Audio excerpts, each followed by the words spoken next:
Bon. Ça commence bien. Ouais, je te jure. Ça sera ça que je vais mettre en intro. Salut les survivants. Alors aujourd'hui, j'ai vraiment l'immense plaisir de recevoir le copain Gorkab avec sa chaîne Gorkab qui est vraiment la référence de la chaîne YouTube sur les effets spéciaux numériques, on va dire, oui. De manière globale. Je l'espère en tout cas. Eh ben, bienvenue à toi. Bon alors dis-moi, déjà, est-ce que tu te considères comme quelqu'un qui est un gros cinéphile ? Oui. Bah, j'ai baigné dedans depuis... je crois que j'ai dû voir Star Wars à 4 ans. Bon, il était en cassette, donc forcément c'était plus facile pour le voir, mais j'ai été biberonné à tellement de films en VHS et autres que je pense avoir été un cinéphile très tôt dans ma vie, et grâce à mon père et ma mère qui avaient beaucoup de culture ciné à transmettre à leurs enfants, outre tous les Disney forcément. D'accord, ah ouais, ça ressemble un peu à ce que Ben disait, Ouais. ça venait de son père. Je pense pas qu'on avait autant de cassettes que lui, parce qu'il disait qu'il avait 650, 700 cassettes. Ouais. On n'en avait pas autant, Ouais, je pas pense, autant. mais une bonne centaine, 200, ouais, facilement, ouais. Ok. Dans un placard fermé, très chiant à ouvrir, ce qui fait qu'au bout d'un moment, on découvrait des choses. Oh mon dieu, mais qu'est-ce que c'est que ce film? Qu'est-ce que c'est cette jaquette gigantesque? Magnifique! Et c'est pour ça qu'on découvrait des choses magnifiques. Bon bah écoute, ça veut dire que tu vas nous parler de belles surprises alors. J'espère bien, oui, carrément. Et bah t'es prêt pour te définir en 10 films ? C'est parti! Allez, c'est parti. Bon alors, pour commencer, est-ce que tu te souviens de ta toute première expérience cinéma ? Ton premier souvenir cinéma, ça serait quoi ? Où j'étais, moi, présent dans une salle, tu veux dire? Ouais.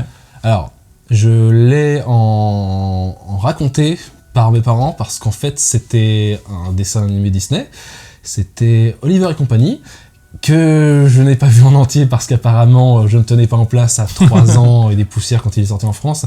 Donc, je sais qu'on m'a sorti de la salle et j'ai pas vu la fin. Je me souviens juste d'être dans un couloir, dans un cinéma à Vélizy, région parisienne, et c'est tout ce dont je me souviens. Et je pourrais pas revoir ce film avant qu'il sorte en VHS. On était en 89, donc la VHS sortira en 97. Je verrai seulement ce film en entier 8 ans plus tard. Mais du coup, mon premier vrai souvenir ciné, ça doit être... parce que là, du coup, je m'en souviens bien.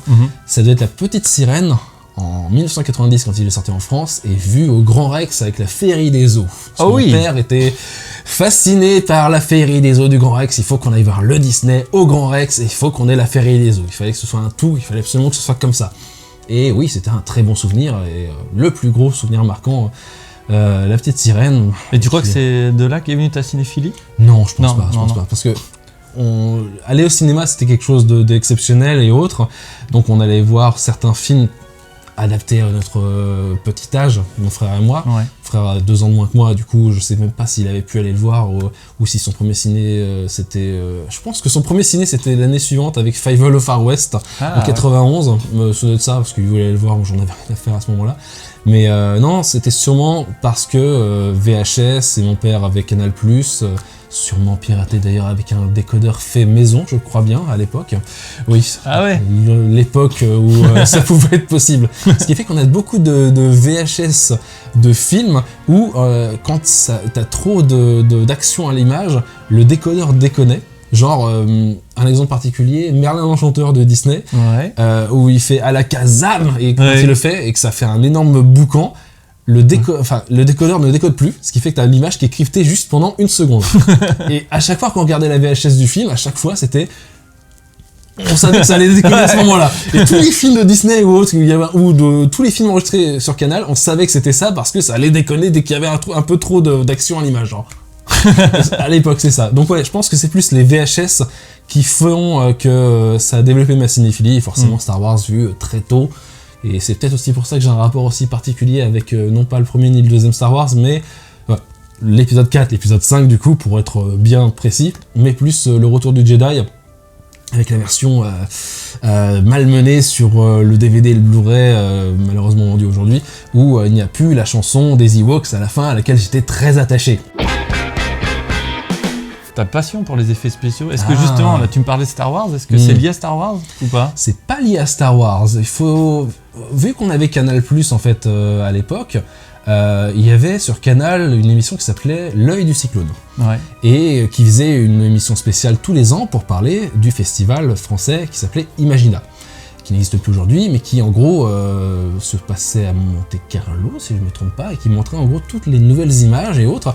Et au début des années 90, c'était vraiment, on voyait de l'image de synthèse partout, et c'était le truc. Tout le monde en parlait, tout le monde disait, il y a ça partout.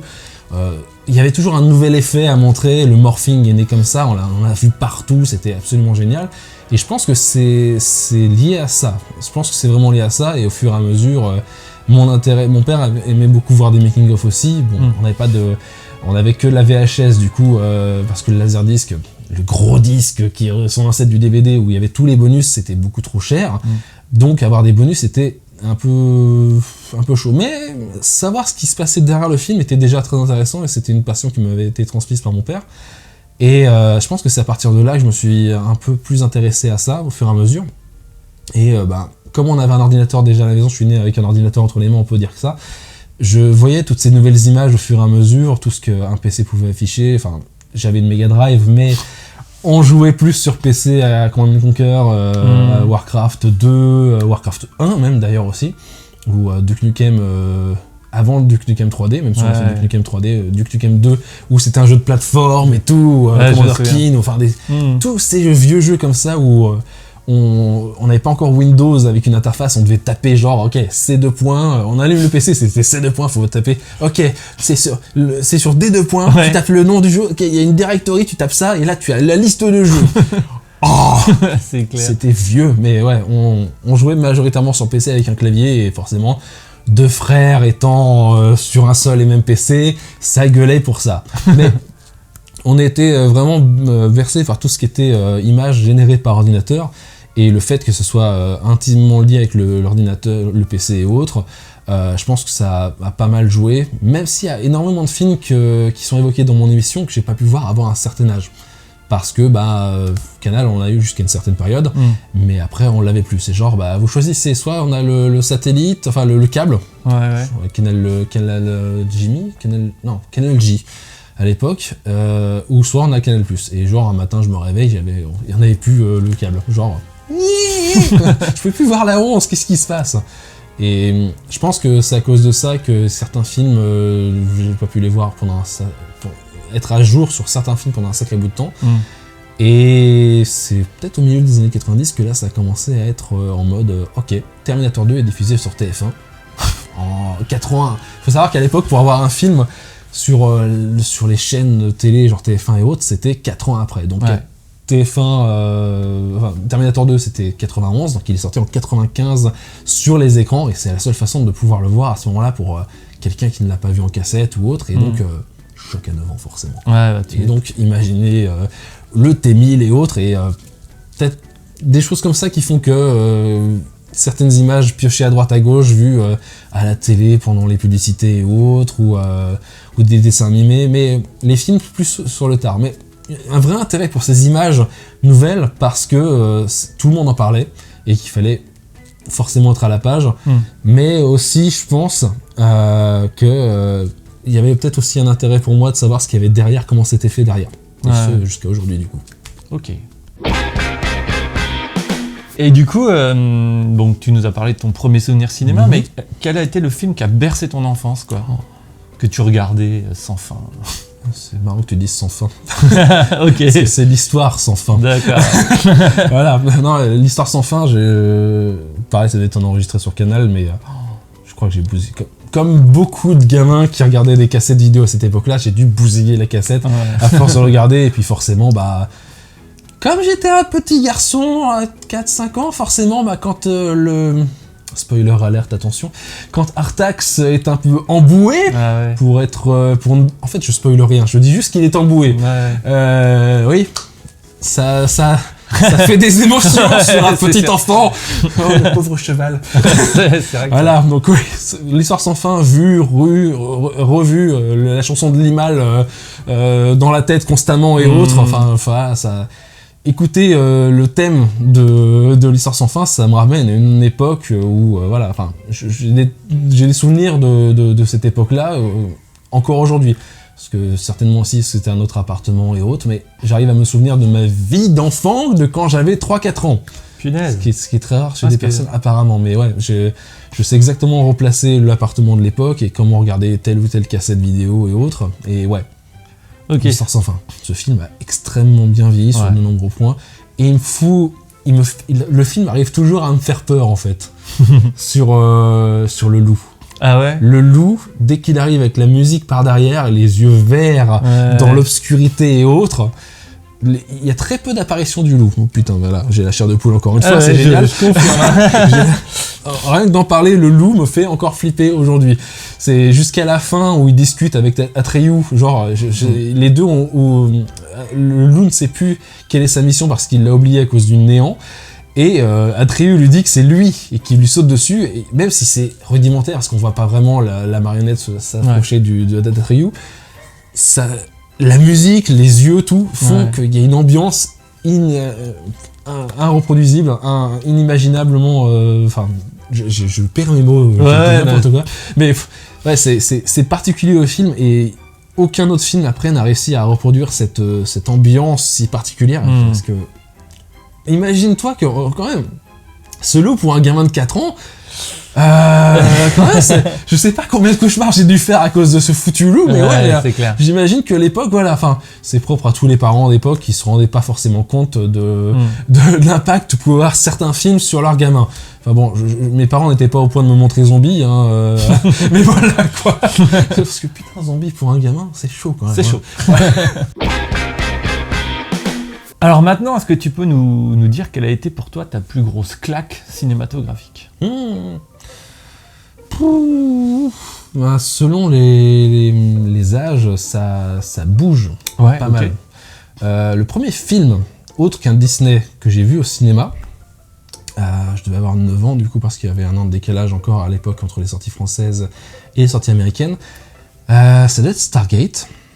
Et donc je l'ai vu sur grand écran et tout, avec mon père qui m'avait emmené le voir, parce que fan d'égyptologie et fan de SF déjà à l'époque, du coup les deux mis en un seul film, c'est genre, ok, on va aller voir ce film.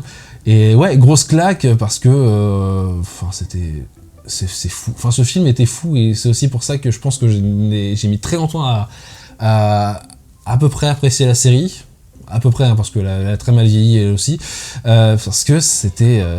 Ça souillait un peu mon ressenti que j'avais eu sur le film à un très jeune âge, 9 ans. Je pense que c'est vrai, ça doit être un de mes une première claque ciné, parce que le reste c'était de la cassette vidéo sur un écran de télé avec pas forcément un son très développé ou autre. Ouais, je pense que Stargate va être peut-être le premier comme ça, suivi de Independence Day 2 ans plus tard, ou encore plus grosse claque sur le grand écran. Parce que Independence Day, ouais, niveau destruction, c'est pas mal. Même si ce film est totalement stupide, c'est destruction porn, quoi. C'est Roland Emmerich, voilà. Le mec adore faire des trucs où il détruit tout. Enfin, 2012, voilà, ce film est stupide, mais on va tous faire détruire, c'est parfait. Mais du coup, ta plus grosse claque, t'en as pas une particulière Non.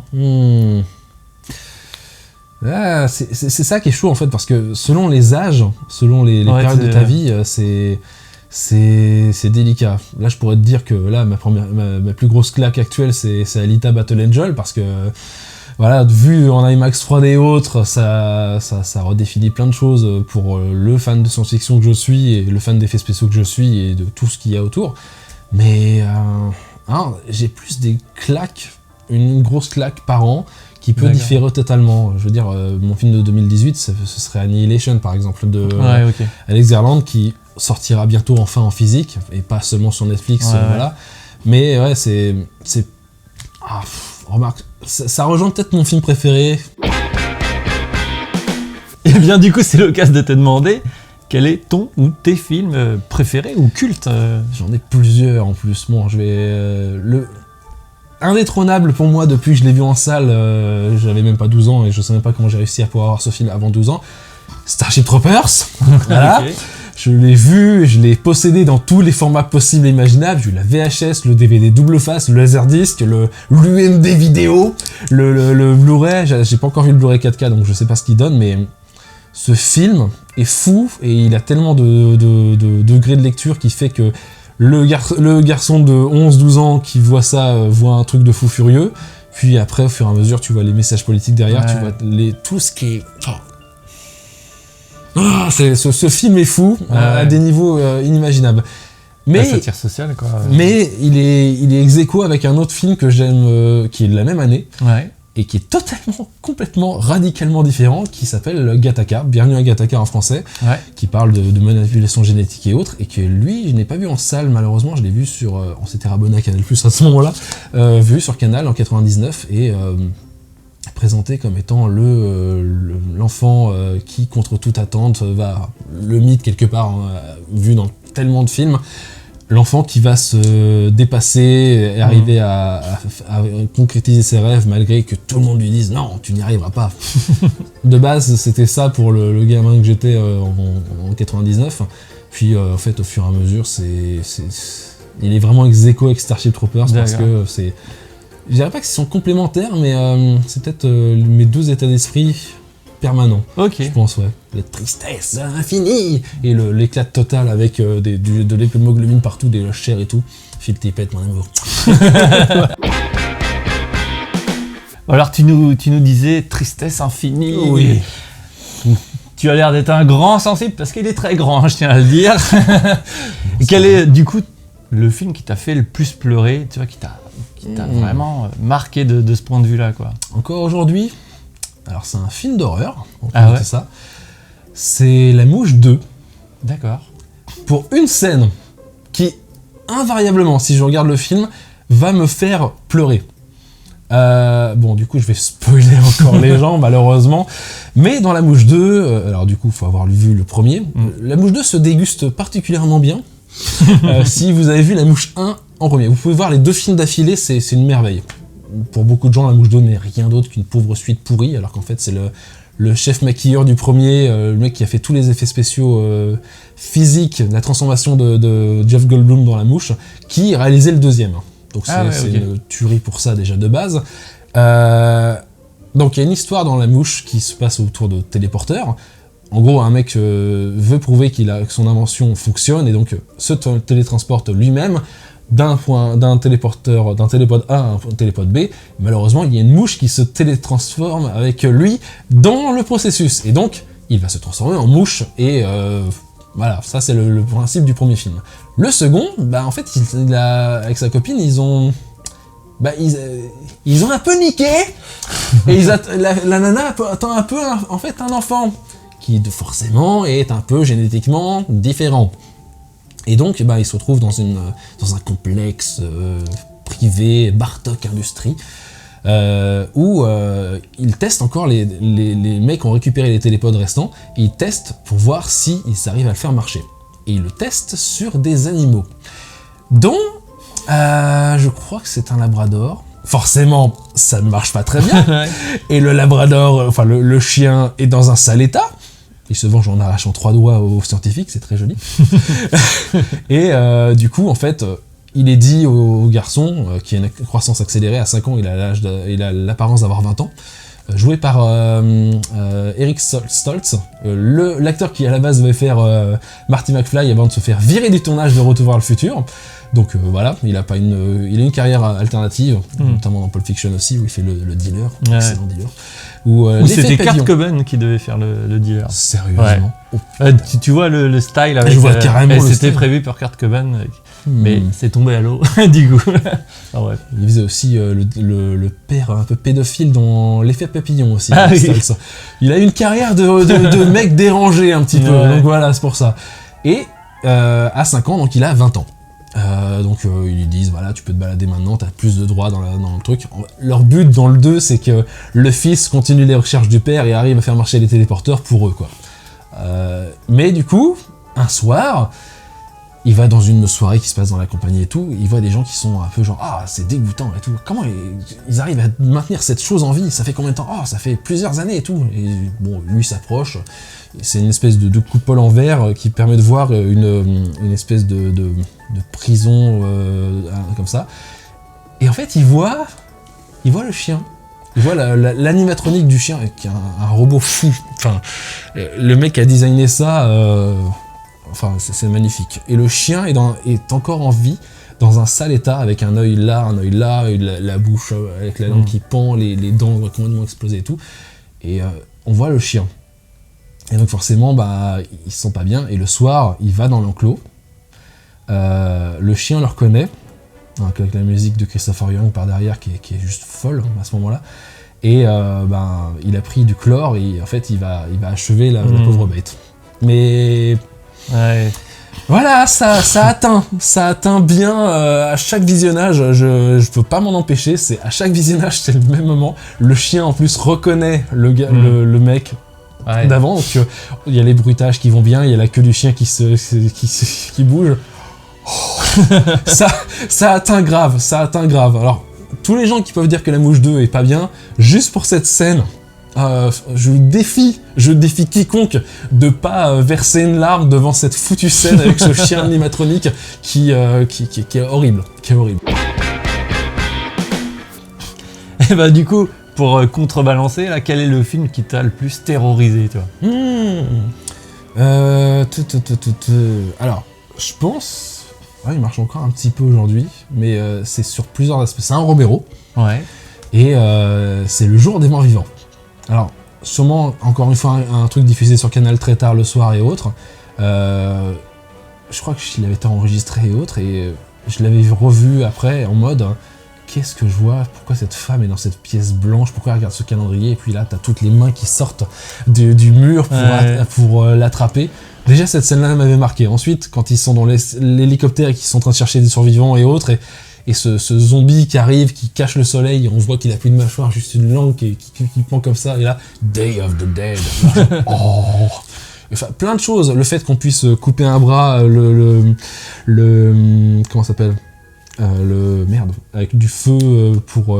À cautériser? Cautériser, merci. Ouais. Cautériser la plaie, il arrive quand même à survivre après. Enfin, des concepts qui n'avaient pas encore été montrés dans le précédent, Zombie, justement. Et pareil dans La Nuit des Morts Vivants également. Qui était fou, que j'avais adoré. Et même si ça doit être peut-être mon...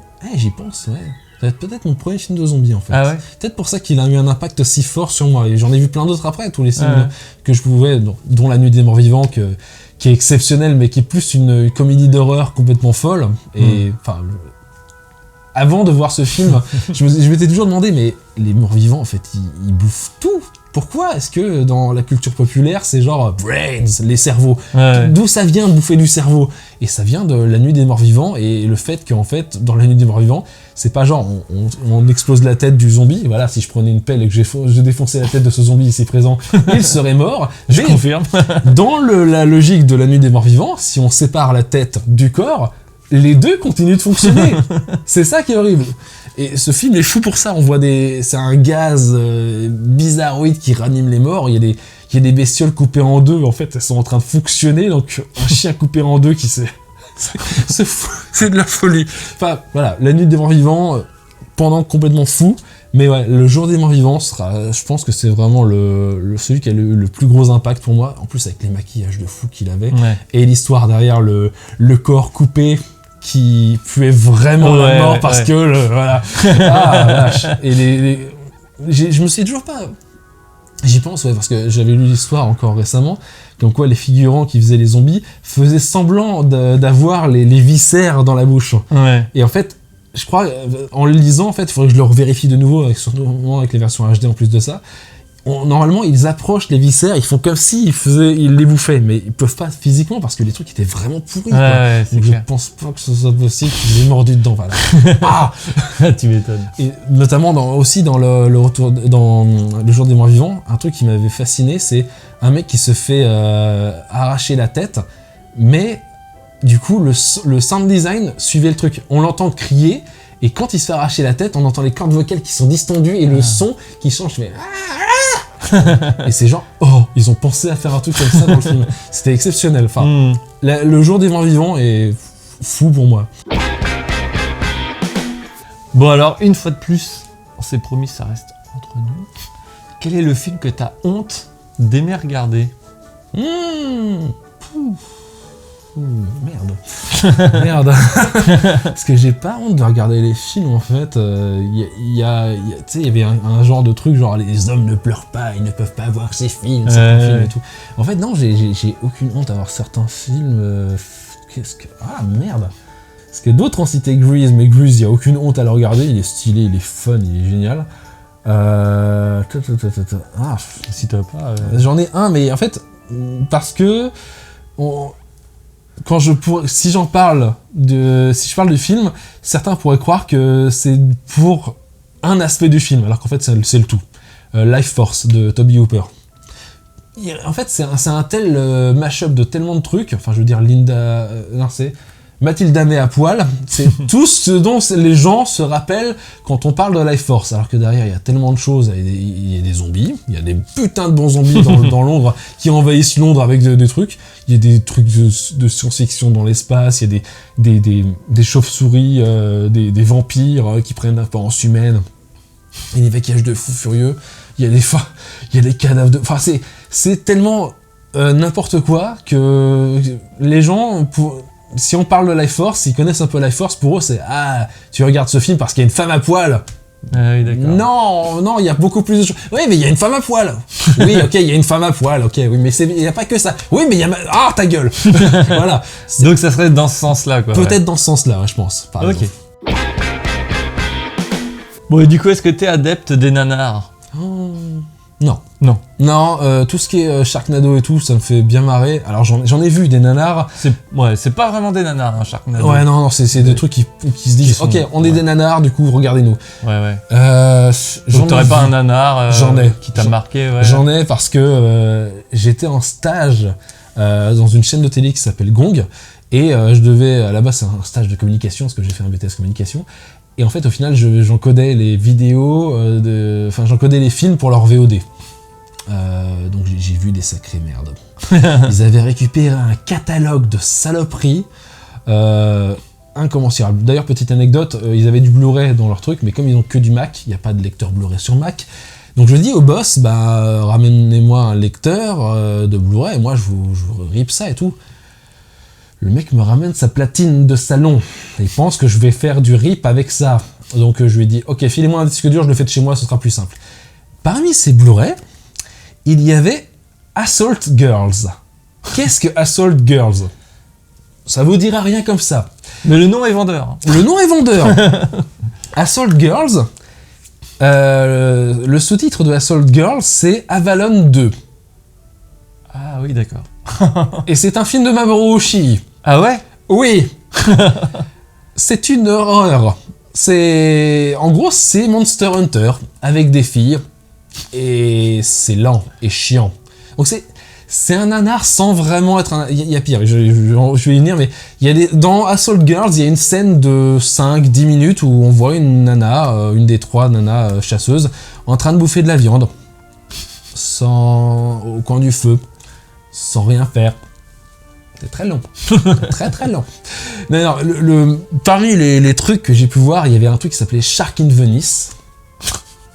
Alors déjà, avant de regarder le film, parce que c'était en 2012, donc on avait déjà YouTube facilement, j'allais quand même voir les trailers, pour me dire qu'est-ce que c'est que ce truc.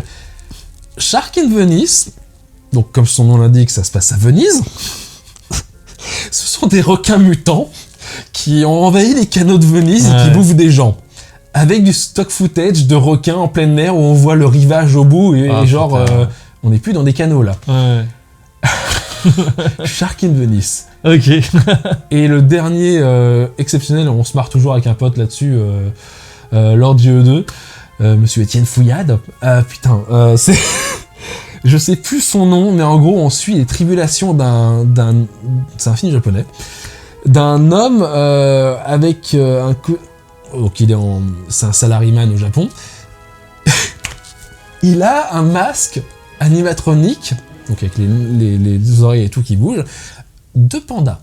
Donc c'est un panda humanoïde qui est accusé de tuer ses collaborateurs, ses collègues et tout, d'avoir une folie furieuse de tuer et tout ça, et c'est... Il n'est pas le seul, il y a d'autres animaux, d'autres collègues qui sont anthropomorphes et autres. Ouais. Et c'est n'importe quoi. Je sais plus le nom de ce film avec ce panda géant, mais c'est genre... C'est un running gag avec un pote avec qui je bossais à ce moment-là, et c'est toujours exceptionnel de se rappeler de ce truc. Ça c'est du vrai nanar, et c'est genre, mais qu'est-ce que c'est que ça? Ça a rien à voir avec ces saloperies qui se disent, ok, on est des nanars, venez nous voir. Là c'est du vrai, pur jus, genre, qu'est-ce que je regarde? C'est horrible. Mais voilà. Mais je déteste les nanars, mais du coup j'étais obligé de les regarder ceux-là parce qu'il fallait que je fasse des captures d'écran, que j'encode la vidéo et que je puisse faire un synopsis. C'est horrible à faire. Voilà. Bon alors tout à l'heure tu nous as parlé du film qui t'a terrorisé, mais est-ce que tu aurais un film qui t'a traumatisé? Et là, de différentes manières. Hein. Ouais. Non. Ouais, moi, ça... Alors, pour me faire... En fait, j'aime beaucoup les films d'horreur, mais je suis quelqu'un qui cherche à arriver à avoir peur devant un film d'horreur. Et c'est très difficile parce que je n'ai pas peur devant un film d'horreur. Je suis fasciné devant le truc ou autre. Très récemment, il y a l'épouvante. Bon, je crois pas en une divinité quelconque, donc l'épouvante ne marche pas forcément sur moi. Mais The Conjuring a plutôt bien marché, dans le sens où je l'avais vu une fois, je l'ai revu une seconde fois, et même en sachant où allait arriver le truc, j'étais en mode je suis pas bien dans la salle. Mais c'est pas forcément ce type-là qui me terrorise le plus. Je veux dire, il y a dans l'épouvante encore, il y a la malédiction, The Omen, la trilogie. Bon, le 3 est une merde, mais bon, le premier est une réussite totale, avec genre Damien, regarde ce que je fais pour toi. L'original, hein, pas cette saloperie de remake de 2006 qui est sorti le 6 juin 2006 pour surfer sur la vague du 666, ce qui était totalement ridicule. Hein, mais voilà, qui était d'ailleurs un sous-destination finale, le remake que l'original. Et l'original est fou, enfin, l'antéchrist qui arrive dans une famille américaine et tout, où le père retourne en Italie pour retrouver les origines de ce truc-là, il voit le cadavre de son fils, enfin, le squelette de son fils enterré à côté d'un cadavre d'un squelette d'une chienne. Il a une ambiance folle, ce film, il est absolument génial. Mais, un film qui m'a sûrement traumatisé, qui marche encore bien mal aujourd'hui, sûrement parce que c'est Frank Darabont derrière, et que c'est lui qui le scénarisait, pas qui le réalisait, c'est le Blob. Le Blob de 88, pas le Blob de 58 avec Steve McQueen, le Blob de 88. Parce que les morts étaient tellement inventives. Je veux dire, le mec qui passe la tête la première dans le siphon et qui finit avec la main comme ça, ou la cuisinière qui s'enfuit et qui se retrouve dans la cabine téléphonique à essayer d'appeler et voit le shérif à moitié digéré, dont on voit l'œil qui bouge encore, donc il est encore vivant et encore conscient, et se faire avaler comme ça. Mais la pire mort du Blob, c'est le garçon au début qui essaie d'appeler la police et qui se retrouve avec le Blob qui est au plafond, qui saute dessus, et il y a juste ce bras qui sort, et on le voit comme ça, qui arrive à peine à respirer, et la nana arrive, elle lui tire le bras pour essayer de l'en sortir. Le bras, comme le Blob est un estomac géant, le bras est fondu, donc elle tire sur le bras part et tout, et on voit à travers le Blob, c'est un maquillage exceptionnel qui marche encore aussi bien aujourd'hui, que le crâne, la peau sur le crâne avec les yeux est tirée vers l'arrière, les yeux deviennent des orbites horribles, la bouche reste comme ça ouverte. C'est une scène absolument énorme. Et je crois que j'ai vu ce film vers 99-2000, donc même une VHS, hein, mais c'était tellement impactant, tellement bon, tellement bien fait, et pourtant il y a des mauvais effets spéciaux dans le film sur fond bleu avec de l'image par image qui rend plus du tout très bien, mais alors ces effets-là pratiques rendent extrêmement bien encore aujourd'hui, et la HD sublime le film, comme la bouche d'ailleurs. La bouche en Blu-ray c'est une merveille, les maquillages sont fous, mais d'accord, le Blob. Bon alors maintenant, quand ça va pas, est-ce que tu auras un feel-good movie, un truc qui te donne la patate? J'aime bien avoir des films qui sont tristes, qui sont vraiment... qui refilent pas du tout la patate, au contraire, mais... Ah, t'aimes bien, t'es du genre, quand t'es triste, à mater des trucs tristes ou écouter des trucs tristes? Mais ouais. Je suis un grand fan de trip-hop, notamment. J'allais dire, t'écoutes du Portishead quand ça va pas bien. Voilà, okay, ça m'arrive d'écouter du Rammstein quand j'ai envie de... quelques trucs aussi comme ça. Mais, quand ça va pas... j'essaie de me mater un film que je savais allait être un putain de défouloir. J'ai ça en tête, ouais. Los Angeles 2013. J'avais ça. Plus forcément maintenant, mais une époque, c'était genre, je me sens pas bien, allez, je veux le mater. Je sais exactement comment ça va se dérouler, je sais les personnages, je sais ce que ça va donner, et cette fin de malade mental où Snake... je ne dirai rien. Voilà. Je ne spoilerai rien sur cette fin gigantesque et qui sauve tout le film qui, malheureusement, a très très très très très mal vieilli, parce que forcément, quand tu as une société d'effets spéciaux qui fait faillite pendant le film, les effets spéciaux ne seront jamais finis. Non, ouais, ça m'arrive de regarder des... C'est ton petit bonbon, quoi, alors, en fait. Ouais, plus... ouais, je sais, un très bon film que je connais par cœur et qui va me remettre d'aplomb, genre Strange Days, par exemple, aussi, de Catherine Bigelow, qui est scénarisé et produit par James Cameron, comme l'était Point Break juste avant, et qui est une merveille à voir aussi, parce que... casting de fou, cyberpunk, enfin tout ce qu'il y a avec l'utilisation du mini-disque. Ça va être le premier film que j'ai vu en bande-annonce sur un PC, tiens d'ailleurs. Ouais, non, parce que comme on avait un PC, comme forcément on achetait des magazines PC avec des CD-ROM livrés à l'époque, il y avait des vidéos dedans, qu'on pouvait voir ça, et j'avais une bande-annonce de Strange Days. Qu'est-ce que c'est que ce truc? Genre, il sortait en 95 aux US, donc certainement en 96 chez nous, et genre on voit ce truc-là, genre marqué l'an 2000, et...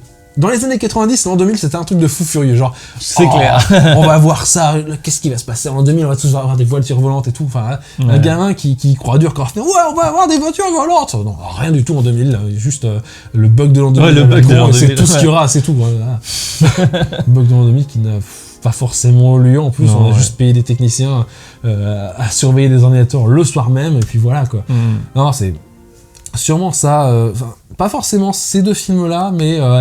un bon film que je connais par cœur et qui, je sais, va me foutre une patate de malade mental juste après. Ok. Ouais. Bon, là, je sais que ça risque d'être très difficile pour toi, mais quel est le film vraiment qui t'a le plus marqué, mais au niveau des effets spéciaux? Quel est vraiment ton chef-d'œuvre Waouh. Alors, beaucoup de gens ont cité Jurassic Park, sûrement. Ce sera pas Jurassic Park pour moi, parce que je l'ai vu tardivement et que ouais, tout le monde en parlait tout autour de nous, tout ça à chaque fois et autres. Qu'est-ce que ça pourrait être qui soit... Oh bah oui, forcément. Qu'est-ce que je dis? Mais pourquoi je cherche des choses qui sont totalement... Final Fantasy, les créatures de l'esprit. Voilà, Final Fantasy, les créatures de l'esprit 2001, que j'ai pu voir au cinéma sans payer, parce que j'avais... un programme sur internet, je sais plus comment ça s'appelait, faisait un jeu de grattage virtuel, et si on arrivait à gratter, on avait des places de cinéma offertes. Du coup, j'avais gagné 2 places, du coup j'avais invité mon père pour aller voir un film pour la première fois de ma vie. Je lui ai dit, oh, Final Fantasy, c'est quoi? Ah, tu viens, c'est pas grave. Parce qu'au passage, il avait été dégoûté, parce que j'avais pu voir Matrix l'année de sa sortie, grâce à un jeu d'échecs collège gagné parce que les autres participants ne voulaient plus jouer, genre t'as gagné. Hein, quoi? Voilà. Grâce au Faculty, j'ai vu Matrix à la place, je savais pas du tout ce que c'était, mais voilà, j'avais dégoûté mon père parce que lui n'avait pas pu aller le voir. C'était classe. Du coup là, je l'avais invité pour voir Final Fantasy parce que tout le monde en parlait forcément. C'était le premier film entièrement généré en images de synthèse avec des acteurs virtuels. Parce qu'il y a eu d'autres films, voilà, avant il y a eu Toy Story, bien avant, il y a eu Alice, qui est un film japonais, pareil, avec des acteurs semi-virtuels et autres. Mais Final Fantasy a été le premier à atteindre ce niveau de réalisme que, encore début des années 2000, c'était le Saint Graal. Il fallait absolument faire l'humain virtuel, il fallait arriver à le faire. Et j'ai adoré ce film. J'adore toujours ce film autant, malgré ses défauts, voilà, les statues, forcément... ils sont pas forcément très émotifs pour certains trucs, pareil, forcément, comment tu fais pour faire de ressentir quelque chose avec des personnages virtuels, notamment la scène du baiser qui était extrêmement difficile à faire, enfin voilà, arriver à faire sans trop choquer des langues virtuelles, en 2001 c'est chaud. Bon, c'est beaucoup mieux maintenant parce qu'ils arrivent à trouver des choses pour bien le faire, mais en 2001 c'était chaud, et ouais, ce film, pendant des années, ça a été genre le Saint Graal, quoi. Qu'est-ce qui peut aller au-delà de ça? Et Square a essayé de faire des choses. Après, il a fait le film Final Fantasy VII, qui, pour moi... j'avais vu la version de 15 minutes, qui était le prologue qu'ils avaient fait. Ils l'avaient passé en 2004 avec la présence du compositeur Nobuo Uematsu, qui était venu à Paris pour présenter le truc. Donc c'était très cool. Et les 15 minutes, quand j'ai vu le film final, en gros j'avais l'impression de voir ces 15 minutes étirées à l'extrême sur 1h30. Donc c'était un peu un dommage pour moi. Et Final Fantasy XV Kingslave, qui est pareil, genre, c'est pas génial, les yeux morts, tout ça, à chaque fois, c'était un peu dommage. Donc ouais, Final Fantasy, c'est vraiment le film qui m'a dit, ok, on arrive à ça. Ce serait peut-être intéressant d'explorer peut-être ça un peu plus, cette image de synthèse. Peut-être à partir de ça que je me suis un peu plus intéressé. Puis forcément Tron, que j'ai vu en VHS parce que... Tron, un truc à particulier avec Tron, c'est que sur toutes les cassettes Disney, à chaque fois avant le film ou avant le dessin animé, ils faisaient de la pub pour leurs autres films. Et Tron, il y avait de la bande-annonce sur une VHS de dessin animé, je sais plus lequel, genre avec une voix genre Tron, une odyssée sans précédent, un truc genre wow, qu'est-ce que c'est que ça? Et puis j'ai jamais pu le voir jusqu'à ce que un été 2002, ouais, été 2002, on était en vacances dans le sud avec mes parents. On passe dans un centre commercial, un supermarché, je sais plus quoi, et puis un bac avec des cassettes. Puis je vois Tron. Ok, combien moins 50, moins 50. Attends, il a combien ce film? Attends, il a moins d'€1, je prends. Donc voilà, rentré chez moi, je vois enfin le film et j'ai une claque monstrueuse parce que je m'attendais pas à voir ça. Et le film sortira en DVD quelques mois plus tard dans l'édition des 20 ans, donc ouais, fin 2002. Un des premiers... Non, remarque, non, j'ai eu des DVD depuis 2000, Starship Troopers, notamment, en double face, où tu devais, au milieu du film, inverser le disque comme un laserdisc. Il y a eu des DVD comme ça, C'était atroce. Ouais, Tron était le premier à vraiment m'intéresser sur ça. Après, Final Fantasy, grosse claque Final Fantasy, ensuite Tron, genre, ah oui. Donc il y a vraiment des choses vraiment intéressantes à explorer à partir de ça. Peut-être explorer encore plus de choses, ouais, ce serait pas mal. Comment on devient infographiste déjà? Voilà, genre de trucs, ouais. Et du coup, maintenant, si t'aurais un film à nous conseiller, ça serait lequel? Ça serait lequel? Un petit coup de cœur, peut-être un peu méconnu, quelque chose que je sais pas, que t'aimerais mettre en avant. J'en ai un. J'en ai un. En plus, j'essaie de pas le voir souvent parce que il m'a bien marqué à l'époque de sa sortie. Je suis pas le seul aussi parce qu'en fait, on était deux à attendre ce film juste avec la bande-annonce à l'époque, durant et moi. C'est Hard Candy, avec deux acteurs qui sont assez connus maintenant. Patrick Wilson, qui a pas mal de second rôles, notamment The Conjuring, ou je crois qu'il joue aussi dans Watchmen, aussi pareil, ou plein d'autres films encore, et Ellen Page. Ellen Page, donc le film date de 2005, c'est un huis clos, avec seulement ces deux acteurs. Ok. Ça commence sur le chat en ligne, donc le mec est plus âgé qu'elle. Je vois ce que c'est, mais j'ai pas vu. Tu l'as jamais vu? Non, j'ai jamais vu. Il est génial. Parce que, en fait, les rôles s'inversent. Lui est censé être le prédateur qui va attirer la jeune fille dans sa toile. Il la ramène chez lui et tout. Il commence à boire et tout. Tu vois à peu près où est-ce que ça va. Et en fait, lui perd connaissance et quand il se réveille, il est attaché. Et en fait, elle l'interroge. Et genre, elle veut lui faire avouer que c'est un pédophile et qu'il a tué d'autres filles. D'accord. Et Ellen Page, à ce moment-là, en fait, elle a 18 ans. Et en fait, elle sort d'un tournage d'un autre film qui s'appelle Mouth to Mouth, où elle s'est rasé la tête. Elle s'est rasé la tête entièrement. Du coup, là, elle a les cheveux façon garçon. Donc, elle a l'air encore plus jeune qu'elle ne l'est. Ouais.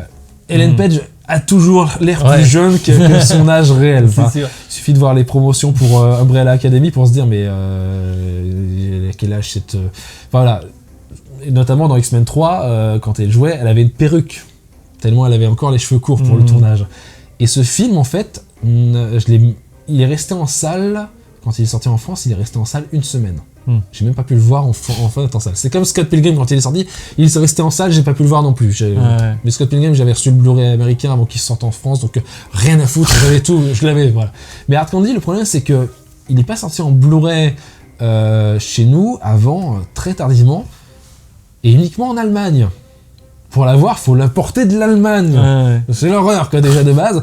Et ce film est un thriller psychologique qui vous emmène loin. Et en tant que représentant de la race masculine, n'est-ce pas,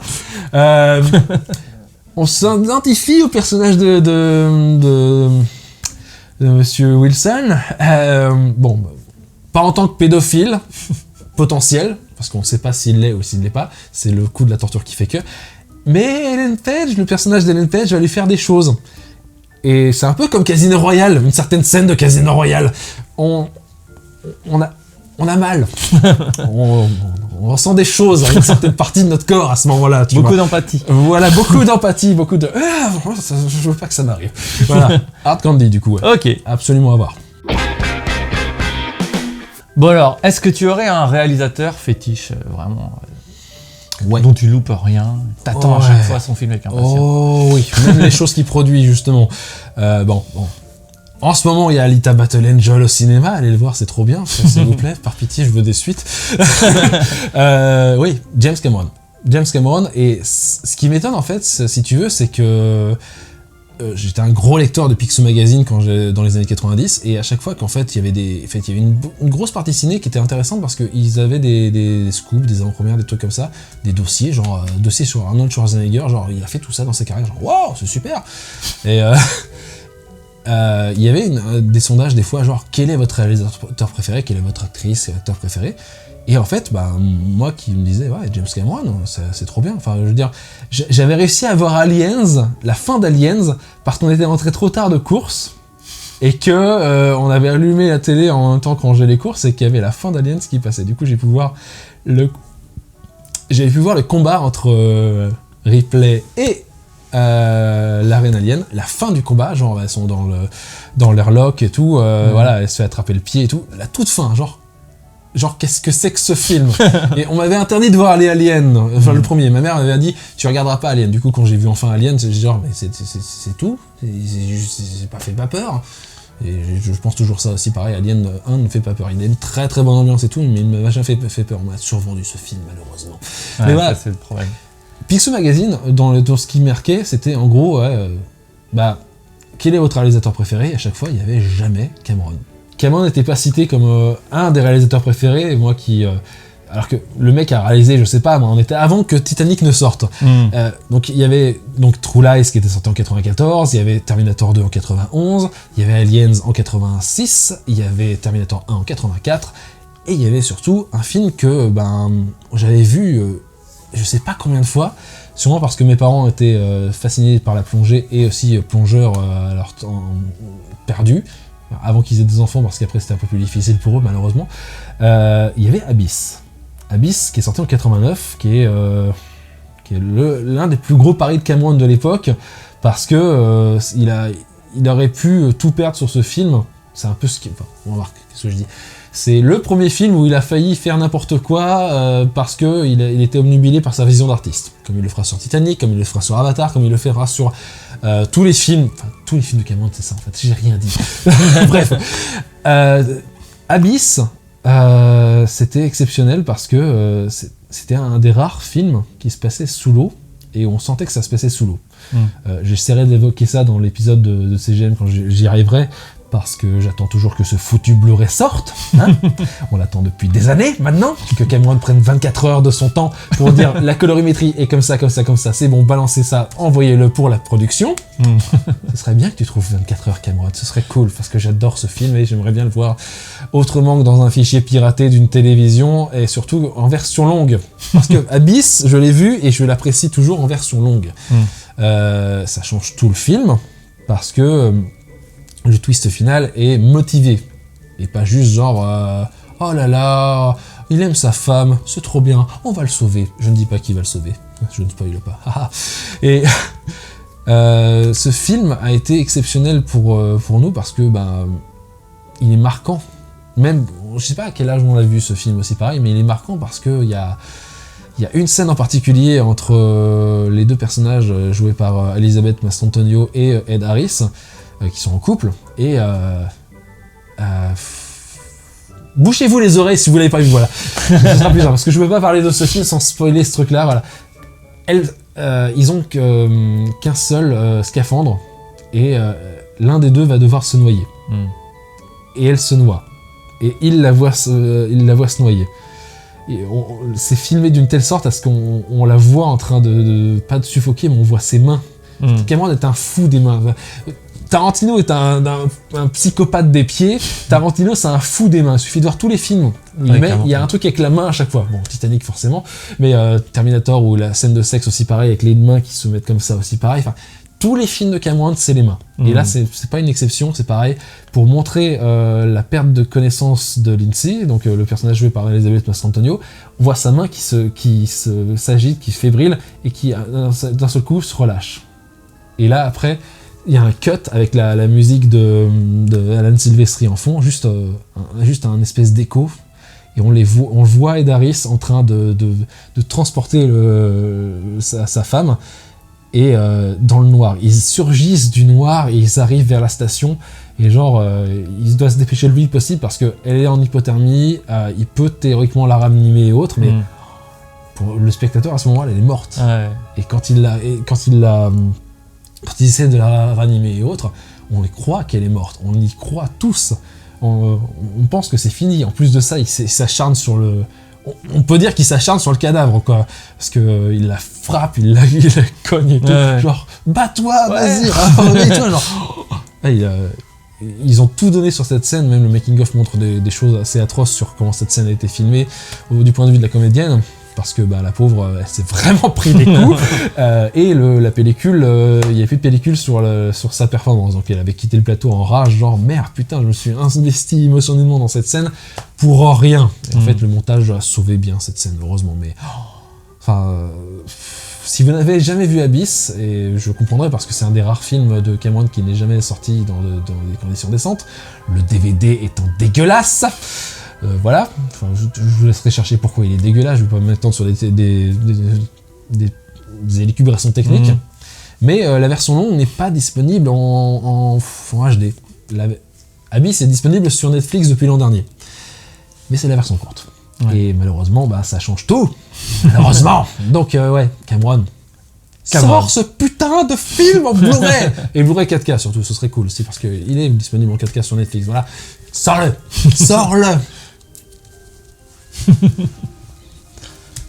Voilà, sors-le avant qu'Avatar 2 ne sorte, puisque Avatar 2 se passe dans l'eau. Ce serait raccord, Abyss, que ça se passe dans l'eau, Avatar 2 se passe dans l'eau.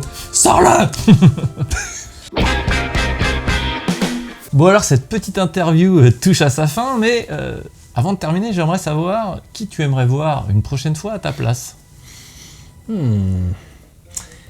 Ça pourrait être une entité qui est écrite par plusieurs personnes, mais dont il y a une voix. Elle est trafiquée, mais c'est une bobine. C'est un monsieur bobine qui a beaucoup de choses sympas à dire, mais il faudrait arriver à le faire venir flotter dans ton espace. Ce serait intéressant. Je pense que monsieur bobine serait pas mal du tout dans ce rôle précis. Moi, je serais carrément chaud aussi. Je m'en doutais. Bon, vous l'avez vu, Gorkab, c'est vraiment quelqu'un d'ultra passionné, avec une cinéphilie énorme. Donc, si vous aimez le cinéma, que vous aimez les effets spéciaux, foncez voir sa chaîne. C'est de la très très grande qualité. Moi, je connais pas vraiment d'autres chaînes qui fait ça dans le YouTube game. Donc, mes survivants, franchement, foncez voir Gorkab. Et du coup, moi, je te laisse le mot de la fin. Eh bien, pour survivre, il faut bouffer de la culture. Pauvre naïf. Love. Allez, ciao.